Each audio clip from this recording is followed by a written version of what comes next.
Yay! Good morning, good morning, good morning. Always great to be able to connect with you. I'm double checking, making sure that I am not muted this week. Because last week, for first 10 minutes or so, I was in a way just talking to myself. Um, but hey, it's always great to be able to connect. You know the deal, man. It's Wednesday, it's the best day of the week. And I'm so excited, as always, to be able to hang out with you and chew the fat, share some ideas.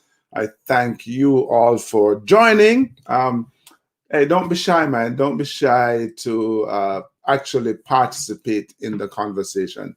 Yeah, I know it's going to be a little bit difficult for me sometimes to read the comments and respond to them in real time, but I promise you, if I don't um, respond in real time, I am going to respond, afterwards.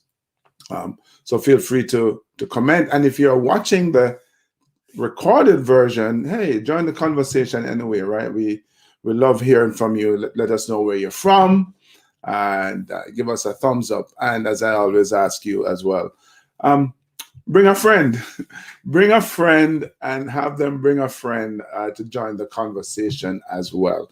So yeah, baby, it is hump day. It's the best day of the week, as I always say, and it's always great to be able to, um, regardless of how the week starts, be able to get through this, at least get to this point, man, and get over the hump to finish the week strong. That's what we're about.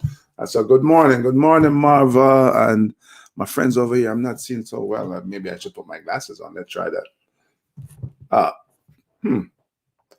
Send Joy, and I can't see the other name. My glasses not working too well. But anyway, it's great to connect. So 2 weeks ago, I think I spoke about diversity, the fact that we're all different, right? We're all born different. We are all raised differently. We grew up in different circumstances. We respond to those circumstances, those environments in a very different way, right? We interpret our experiences very, very differently. We have different interests. We um, have different perspectives, and so on and so forth, right? But there's this one power, this like an invisible force that tries to get us, all of us, regardless of how different we are. It tries to get us to conform. It tries to get us to stay in this mold, as it were, right? And it's the beliefs, the values, the cultural stereotypes, the societal norms that we have all been exposed to and have been conditioned by.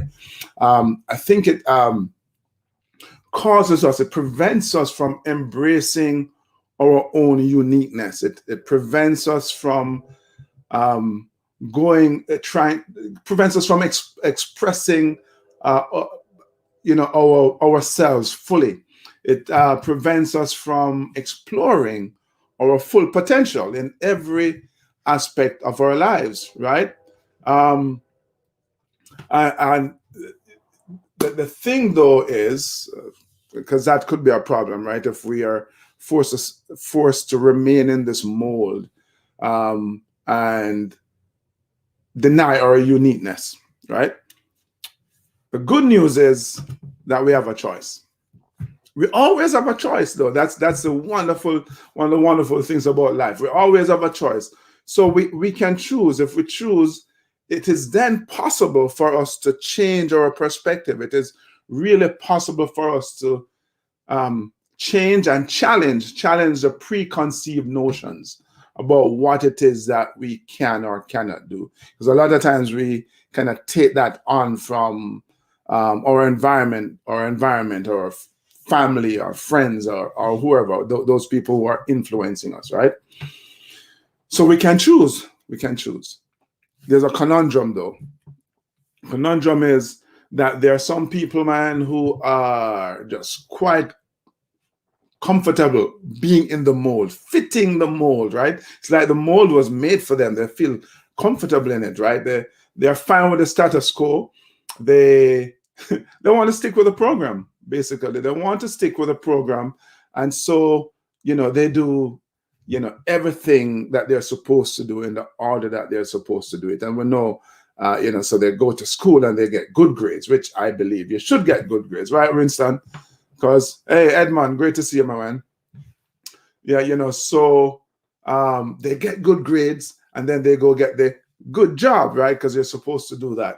And then they get married and then they buy the home and the house in the burbs with a white picket fence, and they have 2.5 kids, and they have a dog and or a cat as well, right? So they are living the dream, right? They are the picture of success as society defines success for us. And they get to the top of that success ladder, and they go, holy cow, shoot, this is the ladder was leaned up against the wrong wall, man. So all that effort to get to the top of the ladder, as they climbed that success ladder, was in a way in vain, because they got to the top of the ladder and they are not really impressed with the ultimate accomplishment, right? They are really miserable. They're just not satisfied with their lives, as it were. And unfortunately, some of them, instead of climbing back down the ladder and switching ladders, switching the wall, they just kind of stay there and they live lives of quiet desperation, as it were, right? But they're fitting the mold. You look at them from the outside and they're the picture of success. Then there are others, right? Those folks that, I describe them as the pushers. And I in my book, let me share that with you here. Hot Lessons, Keep on Pushing, Hot Lessons from Cool Runnings. You should pick up a copy on my website, devonharris.com. If you, in fact, put in the code LIVE, LIVE, you get a discount, man. But so I talk about the pushers, right? The pushers are those people who want to do right by themselves. And in doing right by themselves, it doesn't mean that they're doing wrong by others. It doesn't mean that they are taking advantage of others. They just want to go explore their full potential, right? They want to live a life that reflects the full expression of who they are, right? They want to be different. They don't want to fit the mold, right? They don't want to be like everybody else and do the same old, right? They are curious. And that's part of the Keep on Pushing philosophy, being curious about what it is that you could possibly accomplish if you just try, if you launch, right? So they venture out, they try to do something new, right? Use any other cliches out there, right? They want to sail new oceans. They want to go over the see what's behind on the other side of the mountain, but in the end, these are the people who make things happen, right? I talk about Keep on Pushing is about having the ability to apply your existing skills and knowledge and experience and wisdom to this new dynamic environment in which we live, in order to take advantage of or create new opportunities for ourselves. And in the process, we are also creating opportunities for others, for people around us, right? So the pushers, those who decide that, I'm not going to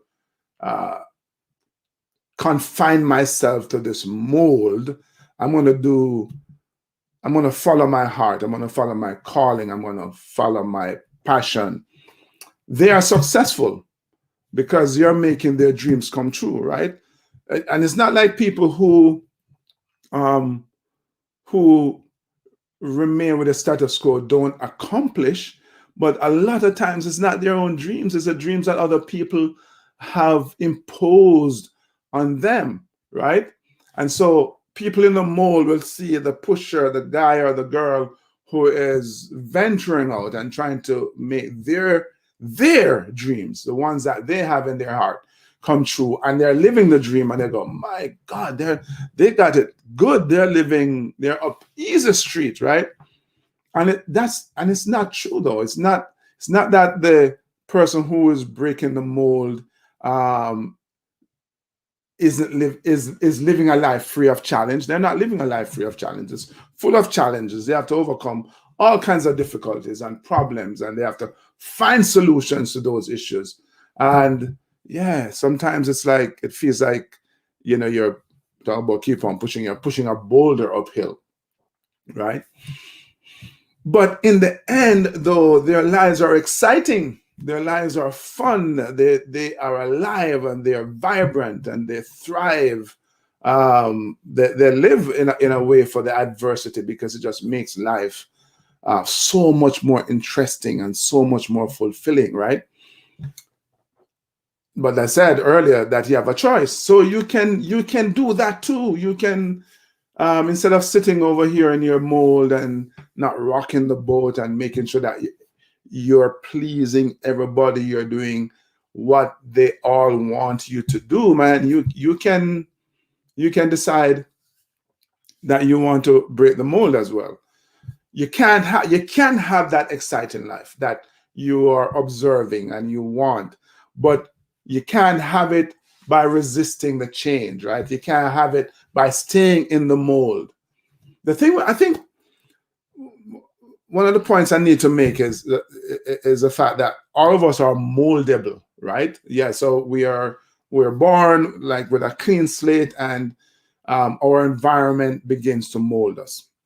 But again, we have a choice, right? We're all moldable and we're all being molded.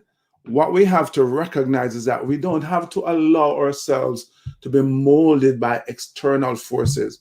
We don't have to allow ourselves to be molded by the circumstances in which we find ourselves, right? Don't leave the molding of yourself up to others. You have to take an active role in your own development, in the own shaping of you. You have to take an active role in the mold that you are trying to fit, right? This is years ago. I listening to a speaker, I can't remember who now, and he goes, "Hey, you have to participate in your own rescue. If you're drowning, you have to participate in your own rescue. You can't just throw your hands in the air and go, okay, Mr. Lifeguard, save me." No. So in living the life that you are completely capable of, definitely capable of, you have to participate. You have to take charge of your own molding. That requires boldness, hence the topic of our conversation this morning. Be bold, break the mold. Yeah, it requires some cojones, as my Hispanic friends would say. Really requires you to demonstrate some temerity to go, you know what, man, this status quo isn't working out for me. There are some ideas that I have of my own that I think I'd like to go accomplish, and I'm going to go after them, right? So it requires some boldness. So I want to share 4 ideas this morning on as to how I believe you can break the mold. And let me head over to my banners and my friends over on IG. Sorry, I don't get to share the banners with you, but hey, I will share the ideas nonetheless. So number 1, am I sharing this? Yes. Number 1 is that you have to change your beliefs. Yeah, we have all been conditioned to think and believe a certain way. But what I know is that few people will believe that they can achieve something that no one else has ever done before. Very few people will look at a thing and go, I think I can do that. Like, there's nothing in your experience that suggests that you can do it. And that's why the people who are breaking the mold, the pushers, are the ones who are stepping out there and going, let me go do that. Most human beings struggle to believe they can achieve something that no one else has managed to do. But the amazing thing is that once a person does it, it's done. It's no longer considered impossible, right? And one of the examples that jumps out at me, maybe because I ran track when I was younger and more sprightly, is a 4-minute mile. There, before the 4-minute mile was broken, it was all the experts, and I put experts in quotations here, said it couldn't be done because the human being was just not built. The human body was just not built to run that fast. That your heart was going to fail if you did it. And then a little over 10 years before I was born, May 6, 1954, a 25-year-old Englishman, a medical student, Roger Bannister, ran the mile in 3 minutes 59 seconds, and I think 3 minutes 59.4 seconds. Right? Whoa! He didn't die. His heart didn't fail. He didn't explode. And people are like, wow, it can be done. And then 46 days later, an Australian guy, John Landy, he ran even faster, 3 minutes 57.9 seconds. And then by also by about the next few years or next year or so, another 4 guys had broken the record. I ran under 4 minutes. And by 1978, 2,000 runners, 200 runners had broken that. And now you have high school athletes who are running under 4 minutes, right? They've broken that 4-minute mile. People did something that was thought impossible until somebody else did it, right? So Henry Ford says, man, whether you think you can or you think you can't, you are right. Remember that you are right? So you have to change your belief, because the more we believe we can achieve something, the more we actually do achieve that thing. I'm sure you have heard of the placebo or the placebo effect. A placebo is really a sugar pill that a doctor will give you to cure a particular illness. And what happens? People get cured because they believe that this thing, the sugar pill, they don't know it's a sugar pill, will cure them, right? Expectation, an incredibly powerful thing. So change your beliefs, right? Number 2, be curious. Let me get my banner here. Be curious. You have to be curious. Good morning there, Leon. I mentioned the word curiosity before, right? And I think that's a thing that separates, the pushers from everyone else, man. They are forever curious about what it is that they could possibly accomplish if they just try, if they just launch, man, if they ignore the status quo, if they go, yeah, this is a mold that somebody tried to build around me. But, I am curious about what is on the other side of this mold. There's studies have been done, and they have concluded that one of the answers that kind of turn up number 1 on the list for people who are successful is curiosity. Curiosity, right? And we can all think back to when we were young kids, and some of us have young kids of our own, and how curious they were about learning, right?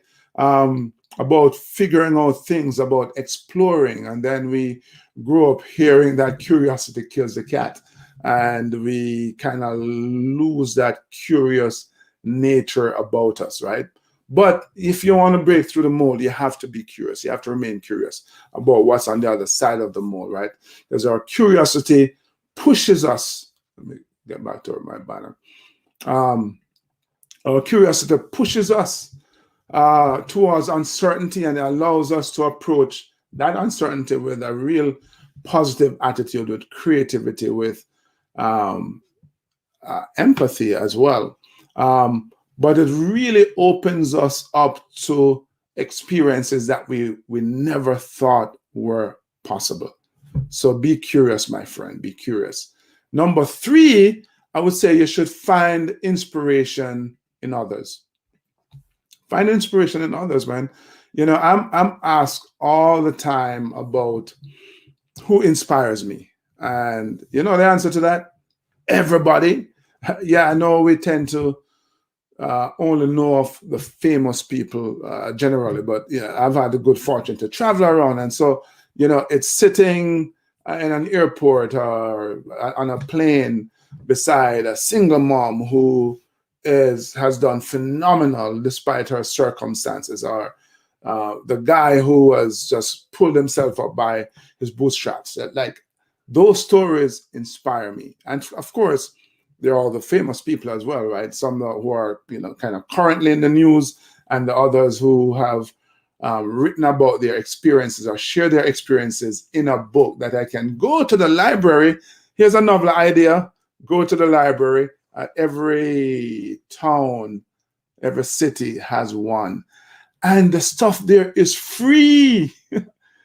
How novel is that, man? If you go to the library, all you have to do is kind of fill out a little form, and they give you a library card, and you can check out stuff for free. And you can get a chance to meet all these inspirational people, all these people from whom you can draw inspiration. So your job is to learn from those people who have overcame their situation, who succeeded despite the limitations, whether they were real or perceived, whether they were a woman or they were old or they were minority or whatever it is, right? They're out there. So go learn from them. Because what I've found is that the success principles are universal, man. And what that does, in addition to helping you break out of your mold, you now become a source of inspiration for others as well. I think about our team, the 1988 Jamaica bobsled team. We're not the first Black athletes to compete in the Winter Olympics. I think the U.S. Had some bobsledders who competed 1980, I want to say. We're the first all-Black team, though, to compete in the Winter Olympics. And it just warms my heart to see, when you watch the Olympics now, the Winter Olympics, that is, athletes from representing practically every continent, Black athletes representing practically every continent in sports ranging from, yes, bobsledding to skeleton to skiing to hockey to ice dancing, etc., right? So draw inspiration from others so that you can break out of your mold and in the process inspire others to do just the same. And then, right, I didn't share that. So then number 4, you have to learn to find comfort in discomfort, right? What am I saying? Find comfort in discomfort. Yeah. Nothing great has ever been accomplished in comfort. So if you're going to break out of the mold, if you're going to go do something great, recognize that you're going to be uncomfortable, man. It's going to be physically, mentally, emotionally uncomfortable. Can I talk about bobsledding again? Hey, when you go from 96 degrees in the shade to minus 40 degrees, it's a shock to the system physically and mentally, right? It is uncomfortable. But in order to make that transition, grow into that bobsledder that I'm dreaming of becoming, I have to learn how to become comfortable in this new uncomfortable environment. And that principle holds true for whatever it is that you are trying to achieve, man. It just isn't easy. And as human beings, we are wired, I would say, for comfort, right? We like things a certain way. But to accomplish something that you have never done before, you have to do something that you have never done before. You have to think in a way that you have never thought before. And all of that kind of newness is uncomfortable, and you have to learn to be okay with it. That's how you break from the mold. Yes, Marva, you have to step out of your comfort zone, as it were. So yeah, it takes time. It takes time to break out of the mold. We have been conditioned almost from the point of birth, from the moment of birth, to behave and conduct ourselves a certain way, to think a certain way, to even go in terms of the dreams that we sometimes want to pursue, right? And so it requires effort. It requires effort to kind of master the kind of thinking that is needed, that is required on our part to get to where we need to go. And mastery is not something that happens overnight. It takes time, right? It takes some patience and some commitment and dedication. But you are moldable. We're all moldable. The question is whether or not we are going to allow someone else or something else to mold us, or are we going to take charge of our lives and mold ourselves, right? Put ourselves, carve ourselves in the shape and design that we want. That's the question for you. I know the answer for myself. I'm answering that question for myself as well. And I tell you, I am determined to mold and keep on molding myself, and until I'm at least closer to that person that I want to be. We're all a work in progress. So we keep on pushing, because I don't think the work ever ends. I don't think you go, okay, I like this version of me and I'm done. No, has to be a version 2.0, 2.3, 3.0, etc., right? It's a constant process. And so that's my encouragement to you, man, to keep molding yourself, right? So those are the thoughts I wanted to share with you. Thank you, as always, for joining and sharing and commenting. Yeah, don't forget to get yourself a copy, man. Keep on pushing. Hot Lessons from Cool Runnings on my website, devonharris.com. If you enter the coupon code LIVE, LIVE, you'll get a discount as well. And don't forget to stop over and check me out on YouTube as well, youtube.com/keep on pushing always. That's my YouTube channel where we share the insights and experiences of some amazing people. I think you'll be inspired. Subscribe, leave a comment, and invite a friend. Hey, let's make this a community. Until we connect next time, then, my friends, you know what you need to do, right? Yeah, man. Keep on pushing.